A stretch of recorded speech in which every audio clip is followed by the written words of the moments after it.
On vit des mutations qui sont importantes, tant au niveau économique, au niveau environnemental, mais aussi au niveau climatique. Donc c'est important d'innover pour s'adapter sur ces trois contraintes. Sur le secteur de la montagne, on a depuis 3 ans cette action sur les prairies à flore variée. J'étais aide-soignante. Quelques années avant que j'arrête mon métier, mes parents et mon frère ont réfléchi au fait que Nicolas ne pourrait pas continuer tout seul sur une si grande exploitation. Donc du coup, ils m'ont proposé d'intégrer le GAEC. On est parti sur les prairies à flore variée grâce à une réunion qu'on a eu à la Chambre d'agriculture et Vladimir Goutier de l'INRA.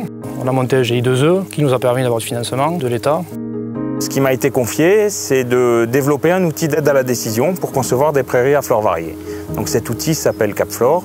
L'objectif, c'est vraiment, au travers de cet outil, de produire un mélange à la parcelle pour optimiser finalement la performance agronomique et puis économique de leur système. On s'intéresse également à tous les sujets techniques qui tournent autour, la valeur alimentaire de ces prairies, comment on implante ces prairies et puis quelle incidence sur la performance du système. Au départ, on part d'une analyse de sol. Et en fonction de ça, Vladimir fait un mélange qui est bien adapté à notre climat, à notre terroir. Le but, c'est bien évidemment des questions d'efficacité économique. Comment produire de l'herbe, produire de l'aliment pour nos troupeaux au prix le plus intéressant. La deuxième, c'est répondre aux attentes sociétales avec les questions de biodiversité qui sont dans ces prairies à flore variée.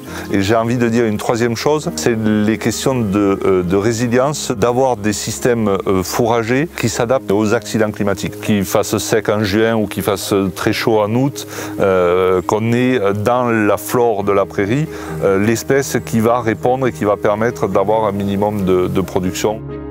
Donc il y a ce volet qui est plutôt axé sur la partie environnementale, il y a un volet après qui est axé sur la performance économique du système.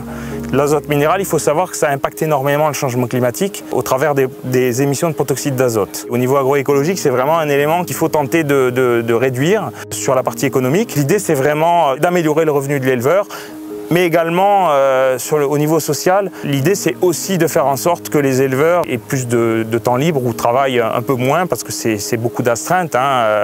Le bénéfice, déjà, on le voit sur la production de lait qui a augmenté.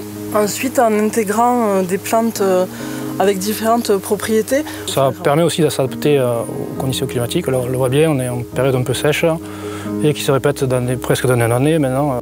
Après, du coup, ça nous a permis d'être plus autonome sur notre ferme. On achète moins à l'extérieur. Oui, et puis ça rentre dans l'image de l'agriculture d'aujourd'hui aussi. Voilà, s'adapter à notre terroir, au bien-être des animaux aussi. On n'est plus dans une étape d'essai en fait.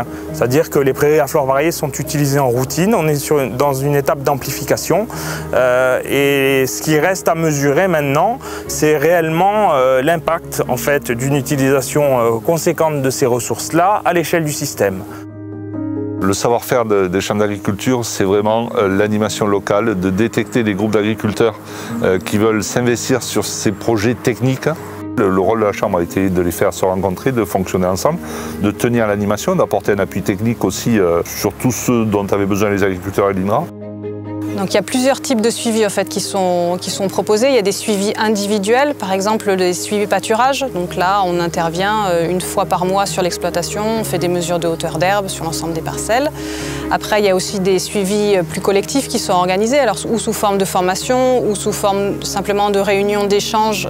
On profite un peu du dispositif Innovaction pour mettre en lumière tout ce qui a été fait au niveau du projet, que ce soit pour des agriculteurs ou d'autres techniciens, puisque là, on a les deux publics qui sont là aujourd'hui.